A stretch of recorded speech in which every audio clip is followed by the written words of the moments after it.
Hola, buenos días a todos, los saludo con mucho gusto en esta primera sesión de Change Solutions. Mi nombre es Víctor García, director de Change Solutions. Un placer tenerlos a todos aquí y a toda la audiencia. De nuevo nos volvemos a ver después de casi un año, un poco más de un año de ausencia con WEBtalks, pero hacemos un retorno bastante bueno, diría yo. El día de hoy estoy seguro que de estar involucrado en la cadena de suministro, que la gran mayoría de nuestra audiencia está involucrada en el tema de la cadena de suministro, seguramente le va a interesar lo que vamos a hablar el día de hoy.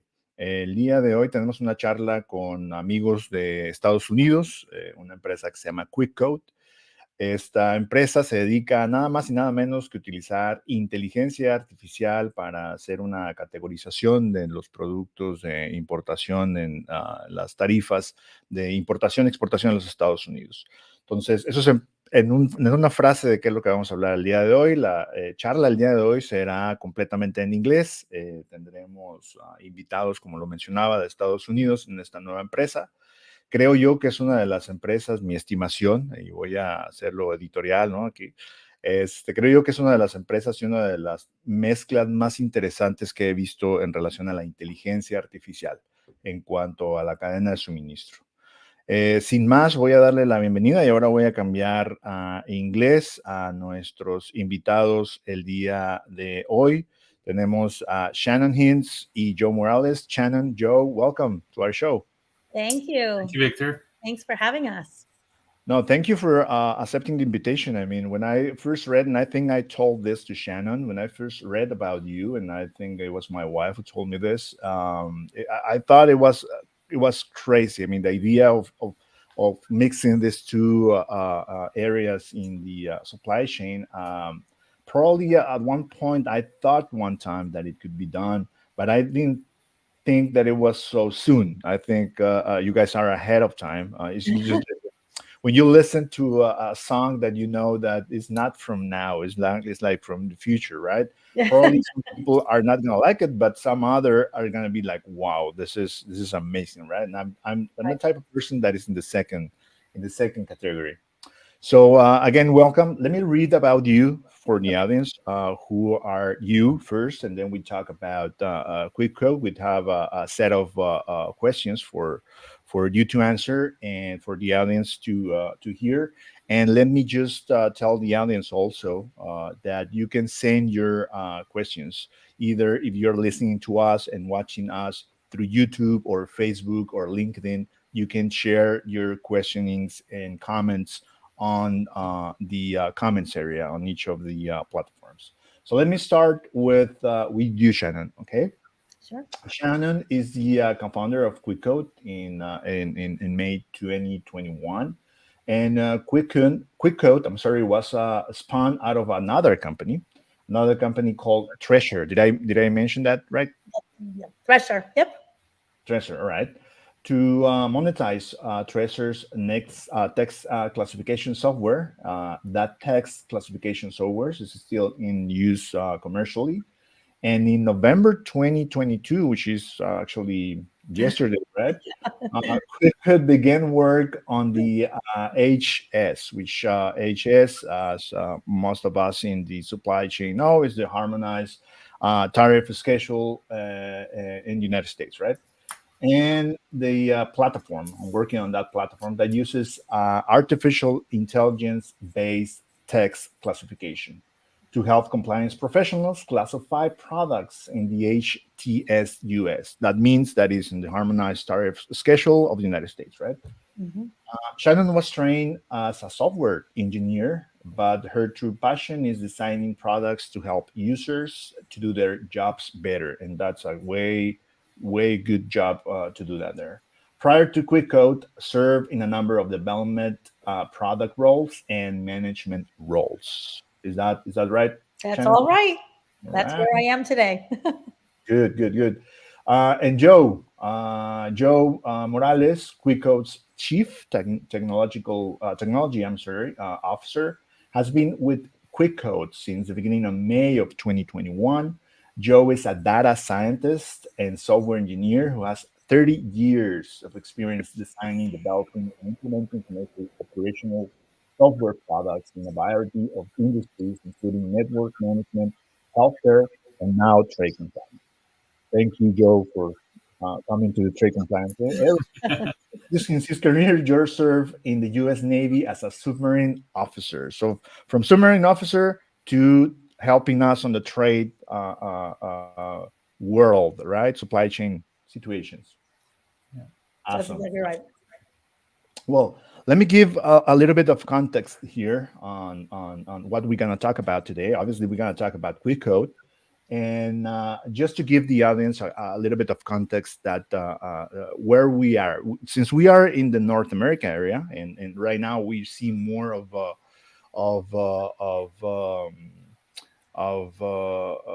countries, of our group of countries, instead of just a country alone working on with many others. We see like the North America area, commercially speaking, right?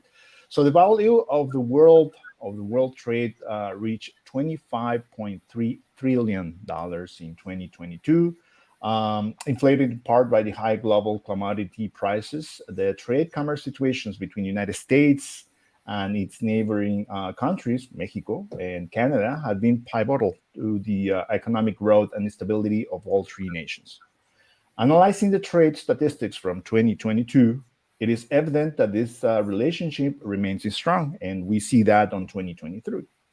In terms of bilateral trade between the United States and Mexico, the figures indicated a robust partnership, and that's what we have seen, and probably is gonna see that for the following years. In 2022, the total trade between the two countries reached an impressive $650 billion, making Mexico the United States' third largest trading partner. Right now, I think in 2023, we are number one for the first 2 quarters, I think. But let's see how that works. I was listening the other day that we might reach $1 billion of trade, but we need to wait for that, I think. Mexico became the top U.S. trading partner at the beginning of 2023. In 2022, last year, near 10 million truck crossed border between USA and Mexico. And this morning, we were talking about with another person. We were talking about a city which is Reynosa. I mean Nuevo Laredo, near Texas, obviously. And that city crossed, I think, 3 million trucks per year between that border. So that's a very important area. Most of the export that goes to the United States are related to machinery and transport equipment. The United States exported goods worth of 330 billion to Mexico, while imports from Mexico amounted to 350 billion. This highlights the balanced nature of the trade relationship between Mexico and the United States, and benefiting obviously from each other products and services as well as companies. Additional to the United States and Canada, the number one trading country in 2022, continue to maintain a prosperous trade relationship with the United States, with a total trade value of $960 billion in 2022. Canada remains the United States' largest trading partner. The United States exported goods worth 350 billion to Canada, while imports from Canada amounted another 350 billion dollars. And this symmetrical trade pattern, which by the way is not normal, demonstrates a mutual reliance and strong economic ties between the two nations. The trade statistics also reveal the sectors that play a significant role in this commerce. In this case of the United States and Mexico, automotive parts, machinery dominate the commerce. And every single country, every region have a very different behavior. But right now, we're gonna concentrate on North America and United States because the audience is gonna hear why we're gonna concentrate on that. So let's just start with the first question. Can you please explain the key features and functionalities of QUICKCODE? Actually, what is QUICKCODE, right? Yeah, sure. So thank you again, Victor, for having us. For your audience, I should say we are a new company, as Victor said, and this is a great opportunity for us to share with the trade compliance community. We found the best way to get our word out is really to talk directly to the trade compliance community. So we're very grateful for this opportunity.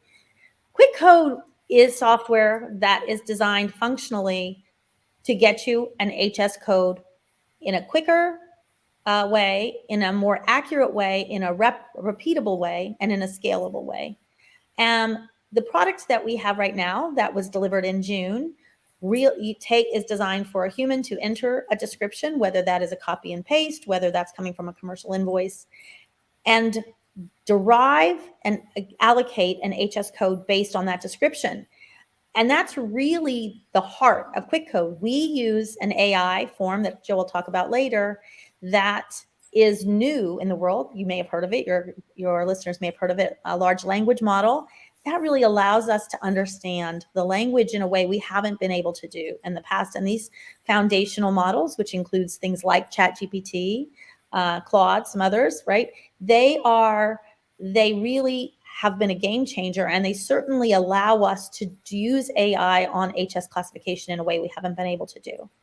But QUICKCODE also then, for the United States market, and that's what we started with, because number one, we are in the United States, and number two, this is where it's a big problem here. It also provides information that is derived from the HS code. So in the United States, for instance, we have additional tariffs related to goods that come from China. We have tariffs that are related to anti-dumping cases, anti-dumping and countervailing cases.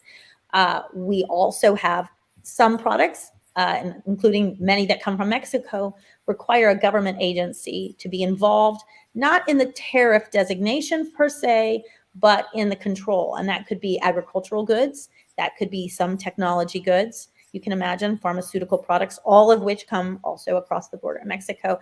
So anything that is derived that is valuable because of the HS code, we also try to include in the product. I'll stop there. I'll see if we can dive into it more deeply. But I should say it is a web-based product. It stands alone right now. We envision that changing, but right now the users can log on, try it themselves, and see the value for themselves. So we can go into the website and then download a demo, right? Yeah, so actually you don't even have to download. It's based in the cloud. You can go to our website. Your users can sign up for free. There's a free tier, always free tier. Start right away, no credit, no payment, no credit payment information required whatsoever. And it's really designed to help onboard users very quickly. That's really our goal. Awesome. Yeah. All right. So second question here is, how can QUICKCODE contribute to improving supply chain management process? I can imagine being on the industry for quite a while. I can imagine, but I would like to hear from you. Yeah. Okay. I'll go ahead and take that, Victor. So, before we built the product, we are not trade compliance professionals. We're AI specialists, right? We have a text classification AI software, and we wanted to apply that to a specific problem. We talked to dozens, maybe approaching 100 trade compliance professionals, customs brokers, freight forwarders, people in the industry to understand exactly what their process was in terms of finding an HS code, because that's really what we are focused on, going from a product description to an HS code. And so we talked to them about how they did that, and they, we kind of settled in. People have differences, but they fundamentally do the same process, which is they look in the tariff book, they look at the binding rulings, the cross rulings, they look in the WCO explanatory notes, they consult the online customs, their white papers that help do this. They kind of synthesize all that information. They understand the notes. They understand how their product description applies to that.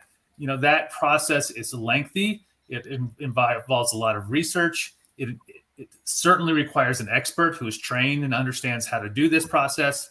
And they synthesize all that information, and they come up with what they believe to be the HS code. So we really attempted to not replace that process, but replicate that process and just make it faster and easier and more repeatable for these expert users. So what we did is we took AI, like Shannon said, the latest AI, large language model based AI like ChatGPT, which has been in the news and many, if not most people have heard of.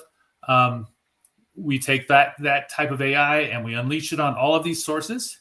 Then we take the product description, we give that to the AI, and it kind of matches against all these sources. And then what it really does, fundamentally is find the most relevant pieces of information out of the schedule, out of the cross rulings, out of the explanatory notes.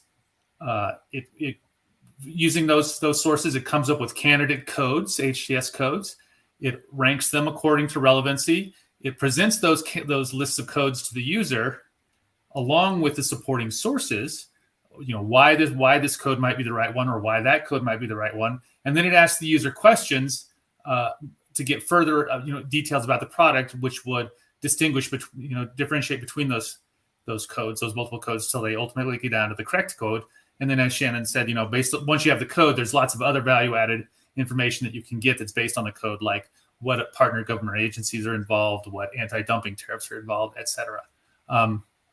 In many cases, we can with high confidence say we believe this is the code, and kind of go, the user doesn't have to provide any other information. In lots of other cases, we don't have enough information. We have to ask questions of the user, and they have to provide us with answers to kind of get down. A real common example is it men's or women's, right? If they haven't provided that up front, then obviously we need to know that because they're classified separately. Awesome. So this tool goes into updates, right, on the web about what tariffs or products might be in travel for the next or the past week or the past 24 hours with government approvals and everything, right? So he has like this interaction and also this active update daily, probably. I don't know how you guys work with this.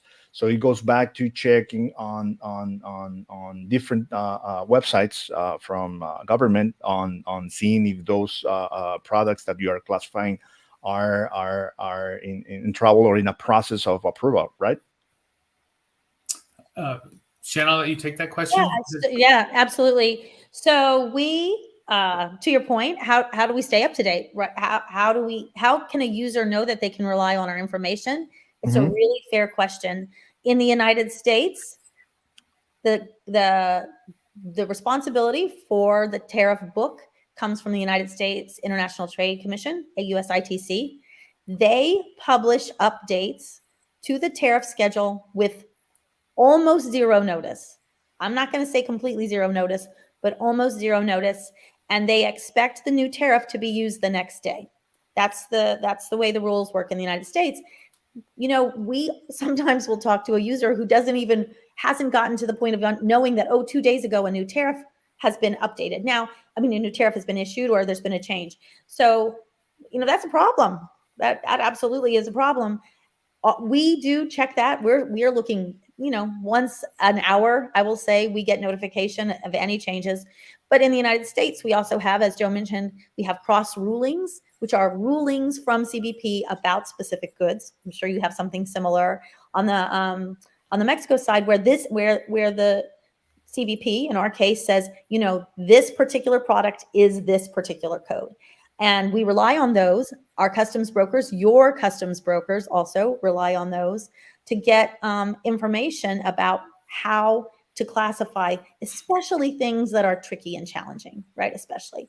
So we're updating our AI is updated regularly based upon our sources of information that we're training over, which, as Joe mentioned, WCO notes, explanatory notes, cross rulings, tariff, et cetera. Yeah. So we're continually looking for that. We also envision, of course, adding new data sources as we go forward, but those are the big ones for now. All right. We have the same situation here in Mexico. I think we are probably worse than that, and at times it becomes a problem with the supply chain, right? Because you are against time, and this is very time consuming, and at times it happens. We see that situations with classifications or new laws or modifications on the law probably can stop or even get a fine because of that new law, right? Absolutely. So, we see that very common here in Mexico, and unfortunately, it's against the satisfying a customer, right? Which is the main object and the main purpose of every company and actually every professional out there. All right. Can any of you provide an example of how QUICKCODE has helped businesses in the supply chain industry? Sure. How they enhance their efficiency or reduce costs? It's funny, when we started the company, and again, we were not trade compliance specialists, so we learned a whole new domain. And based on our conversations in our mind, we thought users are going to use our product just to get a classification. I bring in a pair of reading glasses, this is the classification. I bring in a live goat, this is the classification. I bring in a radiator, this is the classification. And so the biggest way that we have improved processes and reduced costs is just by reducing the time that it takes to get those classifications. So someone who's particularly familiar with the tariff book can get through the tariff book and the rulings and the notes much faster than they could before, because we have brought everything together in a way that they can look at it. So just by making it faster and repeatable, we have helped to reduce cost. But what we have found is our customers use the product in ways we never envisioned. And sometimes you don't know that until you put it in front of people and you watch them use it. So I would say there's a couple ways that users are using it. The biggest way is to validate existing catalog information. So we have a customer, for instance. She is not a customs broker, but she has a background in classification. She runs an import company. She has a catalog of goods. She validates every single one of her current classification codes with QUICKCODE. So she gets into QUICKCODE. She just doesn't type in the description at all. She actually types in classification code. She sees what it classifies to, and then she uses it as a reference. You can imagine, as a reference to say, what is the tariff? What are the PGAs that are the partner government agencies? So we never envisioned that would happen, but customers are using that. They're also using it, of course, as just a reference in general to help with pricing. Pricing is a big one. What is the tariff? What can I expect the tariff? Especially those additional tariffs, which in the United States government world can be very hard to find. They're in different locations. No one wants to break the law. No one wants to not be compliant. But gosh, we make it really hard to be compliant. I mean, it's hard to be compliant.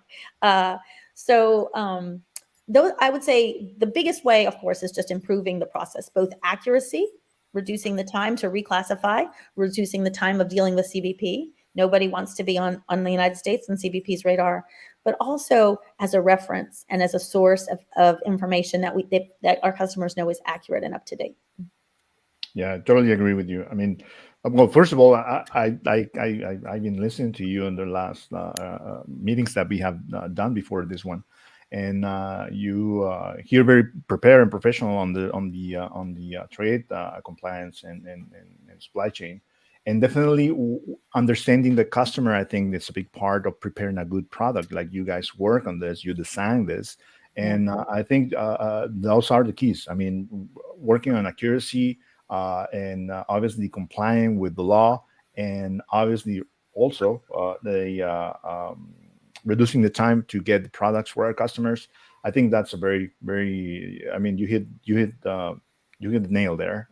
It's very important from the supply chain point of view. Yeah, and can I just say one more thing about that, Victor? Because I don't know how it is for the Mexican compliance officers, but I actually feel it's probably the same. Is that the supply chain workforce in the United States, the people who do this work, it's dwindling. We actually have we have attrition. We have people reaching retirement age.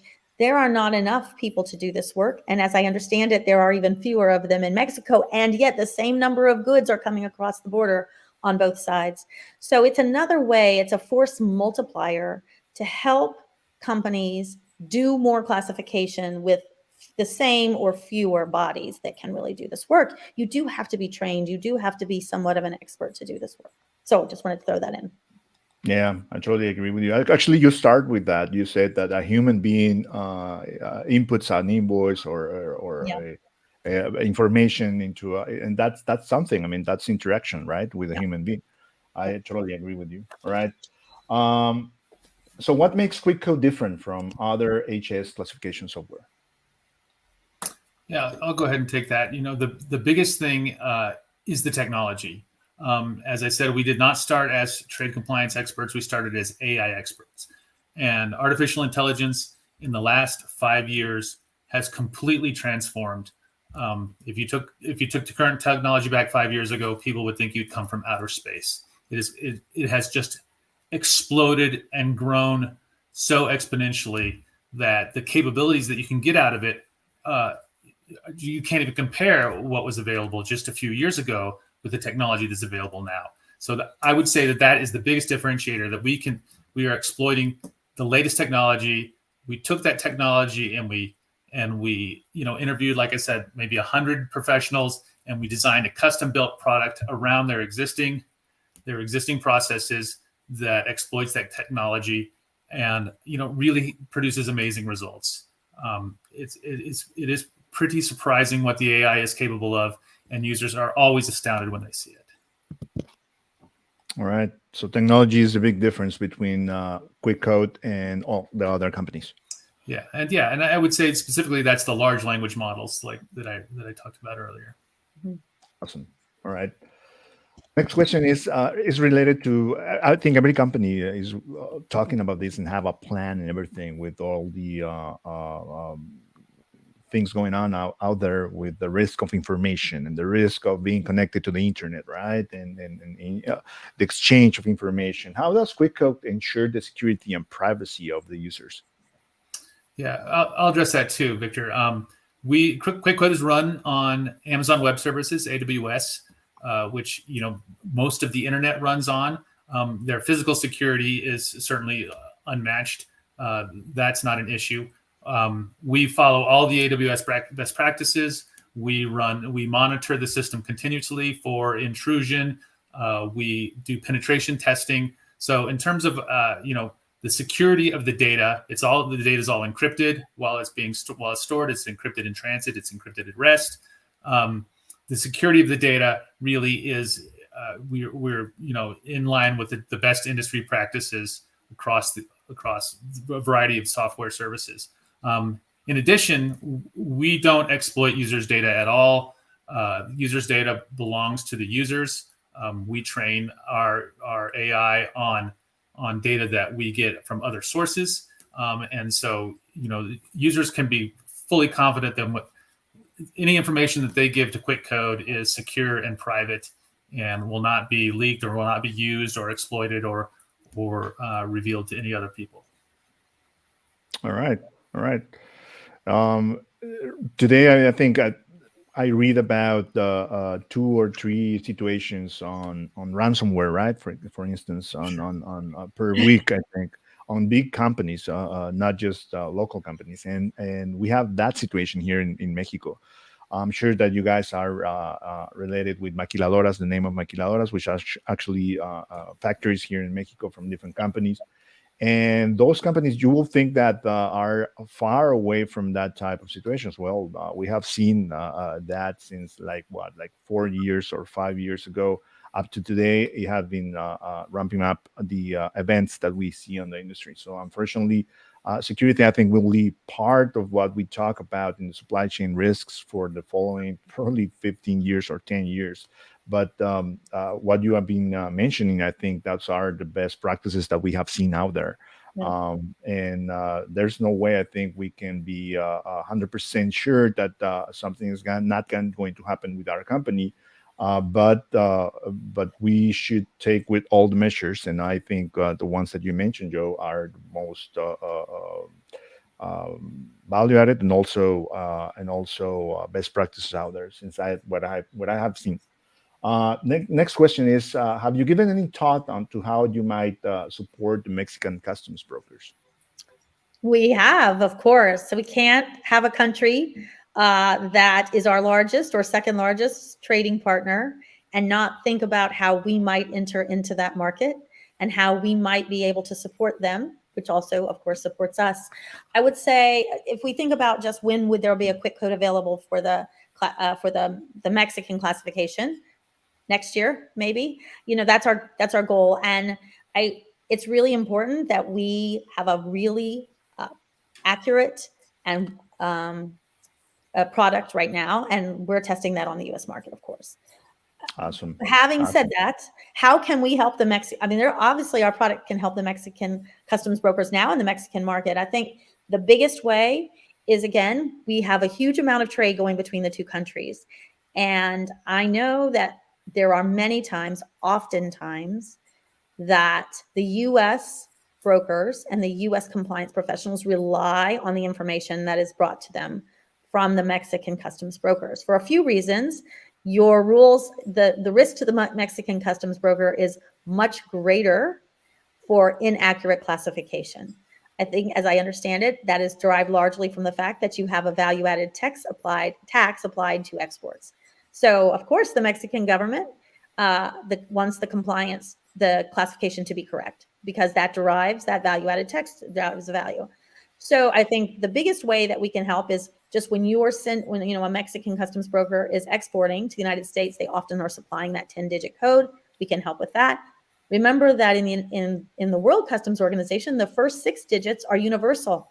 So any person who is classifying can always get 6 digits from our product, be they in Mexico, be they in Pakistan, be they in China, Taiwan. We have customers in all of those locations who are deriving, even if they're not exporting into the United States or providing import into the United States, they can get the first 6 digits. I think also the value we can also bring, again, it's the same in the US, is putting all the information together in one place. So if I'm a manufacturer in Mexico and I want to know I'm competitive with my, providing competitive pricing, certainly part of that goes into what is that price going to be in the United States if there's any tariff that applies. Now, oftentimes there isn't, but if there's any tariff or if there's any affiliated cost that's associated with a particular classification. So I think if we think about the biggest way, of course, it's just having them support their counterparts on the other side of the border. And we've talked to people along the southern border who really do rely on the information that is brought to them from their Mexican counterparts. But again, there's pricing. I think as we think about express shipping, that's going to start moving around. The U.S. has different rules about express shipping, but I think it sounds as though the United States government is going to require HS classification codes on items that have been historically released using the manifest, the express shipper manifest. I don't know if your listeners are familiar with that, but it is a shortened way to get things across and hasn't required an HS code, but it's going to. So again, another way I think it's to facilitate trade across the borders in a more efficient way. Hopefully we'll have a product that really does support the Mexican importer as well. Eventually, anyone who's importing into Mexico, which we don't have yet, but there are plenty of ways we can help the exporters get the product into the United States. Yeah. The amount of trade between the two countries here is big, but also the challenges are big. And every challenge, there's an opportunity for companies and opportunity for supply chains and opportunities for customers to get satisfied. And also, obviously, there's an opportunity for business.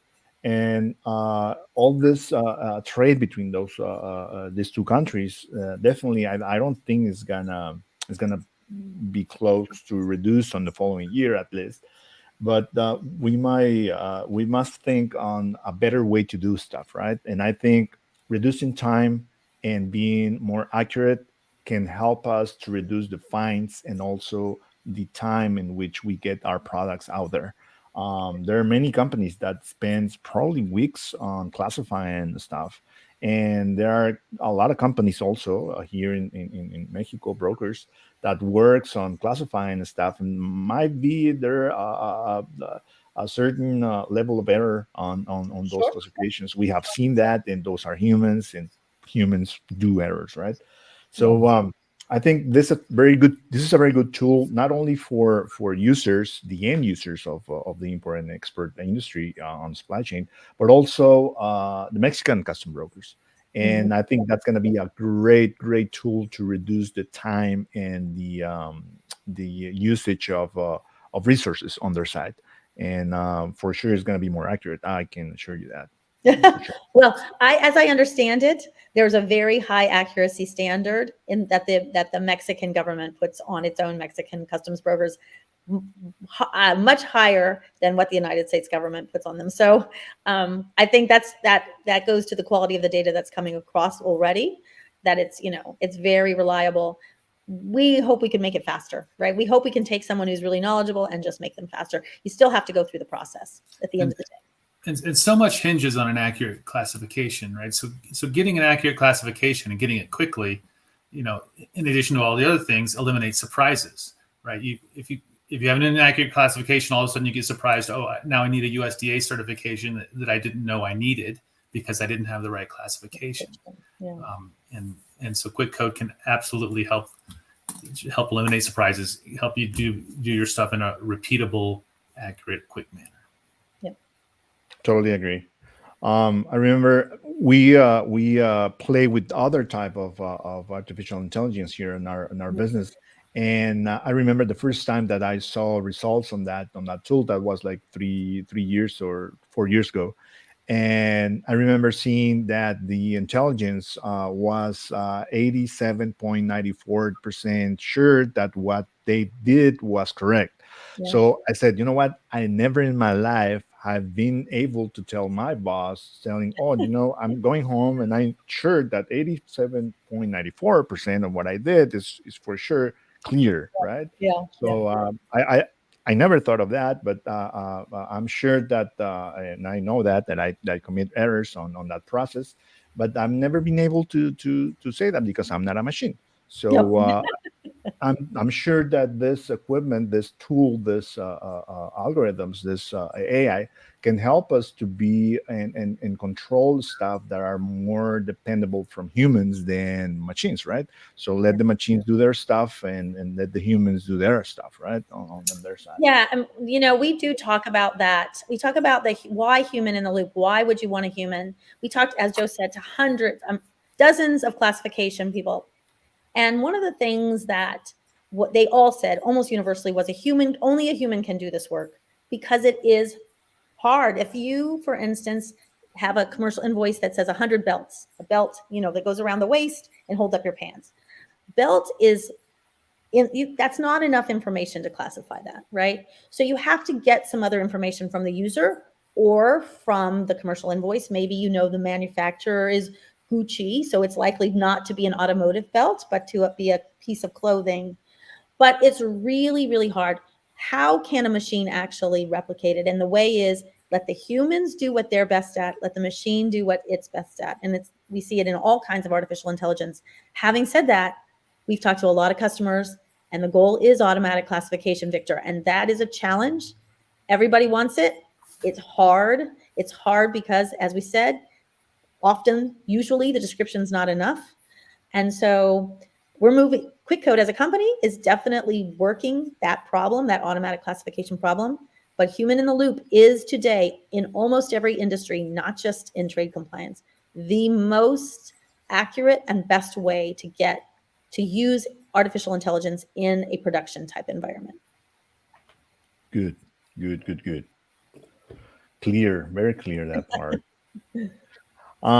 We are getting into the end of our interview. Unfortunately, I'm enjoying this a lot and I'm learning a lot. Like you noticed, probably I'm doing my notes here. I have more questions, but probably that's going to be for an interview, a second interview. Okay, there you go. So, next question is, what type of training do the users of QUICKCODE need in order to use the tool? Right. Well, I'll tell you, our goal is to have no training. That's our goal, right? We know that the most successful software that's in the market always is successful because a user can figure it out very easily. So it's designed first and foremost to mimic the human process. It doesn't replicate the human process. It mimics the human process. And any of your listeners out there who are classification specialists understand what that means. Go through the tariff, you use the description, you find the tariff, etc. Having said that, we also know that some people just like to see an example of something. So built within our product, as well as on our YouTube channel, we have very short, I would say, demos. One of our customer success associate walks through a sample classification. Our customer success associate walks through other features of the product, which might not be so obvious to the user that are available. So we have training. And of course, so the trainings in the YouTube were designed to be very intuitive, mimic the process. And of course, we also train ourselves. In 30 minutes, we can almost always train a user who's familiar with the process, how to use QUICKCODE. And we hope that they always can use it the first time very easily, because of course that is the standard. That's what we want, but we have other options available to them as well. So can you mention? I know the website, but can you mention the website where you users can find the demo? Sure. So if you go to QUICKCODE.ai, when you go to QUICKCODE.ai, you have a couple options. One of the things you can go through are we have a video blog section, and near the earlier blogs, earlier video blogs, which are probably a couple months old, we have some demos of like I said, our customer success associate operating the software. You can also log in, create a free account, and we have a learn button in there, and that learn button will take you to all of our videos as well. And they're short. I mean, they're not designed to be long and painful. Nobody wants to sit through something that's, really long and boring. They're really designed to say, you want to classify this is how you do it, and really help the user. Good. All right. Yeah, well, I think we added the website on comments for every single platform that we are broadcasting from. Terrific. And you can go there and just explore. I mean, you're gonna see their videos. You're gonna see their I think a lot of information about QUICKCODE and obviously the demo section. And I highly recommend to play with that. Right, like you play with ChatGPT, just do it with QUICKCODE. All right. Yeah, right, exactly. Well, you know what? To that point, Victor, I want to say something. Sometimes people ask, why not ChatGPT? Why don't we just use ChatGPT to find out the code? I can tell you, it's almost always wrong. And there's a lot of reasons why that is the case. Partly it's old data. Partly it doesn't know. It's the same problem that a human has. And when ChatGPT doesn't know, it usually doesn't say, I don't know. It fills in the data with something else. So you're right. And they have a word for it. It's called hallucinations, that ChatGPT hallucinates. It makes things up. So people have asked us that. Why can't we just classify? And we tried that. Joe and his team tried it just to see. And it's not accurate. You can't rely on it. So yeah. Probably I've told you this before. I'm sure that I've never told this to Joe, but I work with 3 different universities here in Tijuana, and most of my students, to my surprise, have used ChatGPT. But in some other classes, I see that majority of them have never used ChatGPT. My second question is why. Most of the answer is because I don't know how to use it. And that's I think that's part of the difficult information, or how they get the information about how to use it, because it's very easy, right? I mean, even I can use it, and I'm not 20 or 21. So I think that, what you just said here, that is create a tool that is not difficult for the user. The interface is very easy to use. That's not a key part here. And I totally agree with you. I mean, ChatGPT it's far from perfect. And we need to complement that, and we need to identify. I mean, now that you ask something to ChatGPT or request something from ChatGPT, people that know are in the industry of supply chain, and you ask a question or something related to supply chain, you know that the information that is giving you back is probably not that accurate, and you need to just change that or modify that, right? Yeah. I totally agree with you. All right. So last question here. I don't know who would like to answer this, but here we go. How does QUICKCODE ensure compatibility and integration with existing supply chain management systems and software? Joe can answer that. Yeah, so I will take that on. QUICKCODE has to date really focused on doing one thing and doing it very, very well, and that is getting an HS code, and that's what we do. So to date, we have not integrated with any other existing supply chain management software, other than, in most of those pieces of software that we've seen, there's find it in QUICKCODE. You can copy it to the clipboard very easily, and you can paste it in there. Having said that, we are exploring partnerships with several vendors, including Descartes, among others, and Thomson Reuters, and seeing, can we develop an integration that makes sense?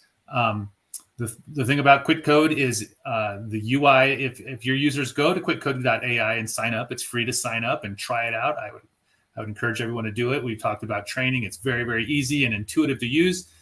Users should feel very empowered to take 5 minutes. They can probably go get a classification very quickly in 5 minutes from now if they started. So, so it's, in order to make that happen, we have a very, very particular UI workflow that mimics the existing experts workflow. And so we see our integration with existing supply chain management software is, QuickCode really has to be in there. You have to use the QuickCode UI to really get the value out of it. And so we imagine the user would be using our software alongside their existing software. That's probably in the future, because our processes are getting better and better. We update our software twice a week, and we improve our algorithms. And what are we moving toward? As Shannon said, we're moving towards automated classification because we're getting more and more confident at extracting the right information out of what the user provides and figuring out what we're confident in and what we're not confident in. Once, as we get closer and closer to automated classification, then we'll be really more automatic in our integration with these other software, where you can just hit a button, it'll go to QuickCode, it'll pass the information to QuickCode. QuickCode will come back with a HS code and kind of how confident it is, and then if QuickCode can't find it, then you could go to QuickCode and get the information separately. Yep. All right, great. Well, I think that's the questions that we have for you today. Great. I think this had been a great interview. I think we start with the right foot on this fourth season of WEBtalks. I hope that we can talk again on next year and see how that Mexico project goes. I think there's a lot of opportunity for your business here in Mexico. And I'm sure that many companies. So the reason why I'm saying this, that there's a lot of opportunity on this side, is because of two factors actually. One of them is the new, like you mentioned, Shannon, the new generation of supply chain professionals. We are seeing a new generation here in Mexico. We have seen many universities that started, I think, like 8 years ago.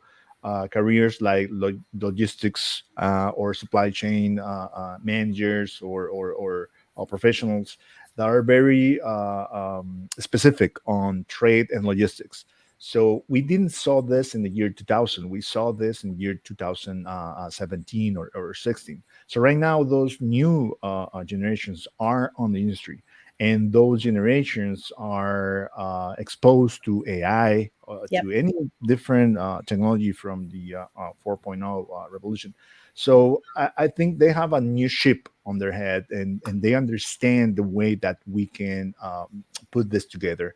I'm sure, and I'm convinced of this, that we are very lucky to see this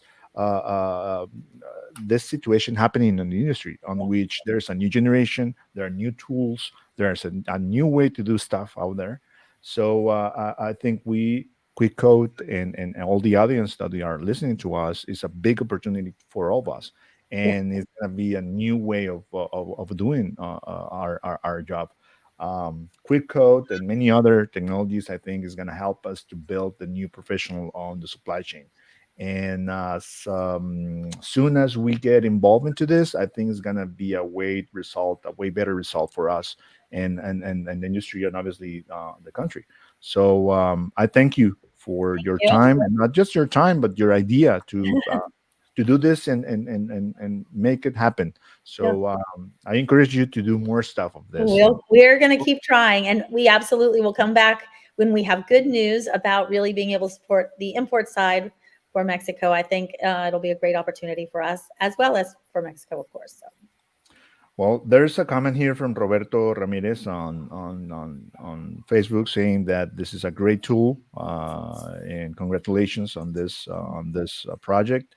And he's looking forward to go to your website here. Oh, terrific! We welcome him. We welcome him.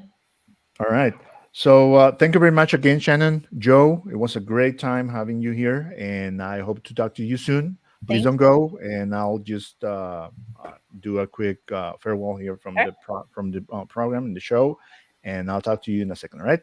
Thank you so much for having us, Victor. Thank you. No problem. You guys are welcome anytime. Muy bien, pues tenemos a Joe Morales y Shannon Hinds de QuickCode, una magnífica charla, tenemos muchísimas notas de las cuales seguramente estaremos hablando en el futuro. Esta charla yo creo que se va a convertir en una charla de referencia para el tema de la cadena de suministro y el comercio internacional. Lo que nos pudo mostrar Shannon y Joe, yo creo que es una parte, una fracción de lo que realmente el producto es. Los invitamos de nuevo, la página es QUICKCODE.ai. Vayan y descarguen el demo. Me parece a mí una decisión sensata. Y sobre todo, expongámonos los nuevos profesionales y los no tan nuevos profesionales a circunstancias como estas, las que nos tenemos la oportunidad de poder presentarlas de una manera pues más cercana, ¿no? Al tema de las herramientas, de la tecnología y las nuevas tecnologías. Por mi parte es todo. Mi nombre es Víctor García. Los esperamos en el siguiente WEBtalk. Estaremos hablando acerca de los trenes y el sistema ferroviario en Colombia relacionado a la cadena de suministro, que seguramente les va a interesar. Tendremos otro magnífico invitado, Guillermo León, si no me equivoco. Lo tendremos muy pronto, ya les confirmaremos la fecha y estaremos por acá con otro nuevo tema. Por mi parte es todo. Les agradecemos su tiempo y les va su atención de regreso. Esperamos que con valor agregado. Mi nombre es Víctor García y nos vemos muy, muy pronto. Muchísimas gracias.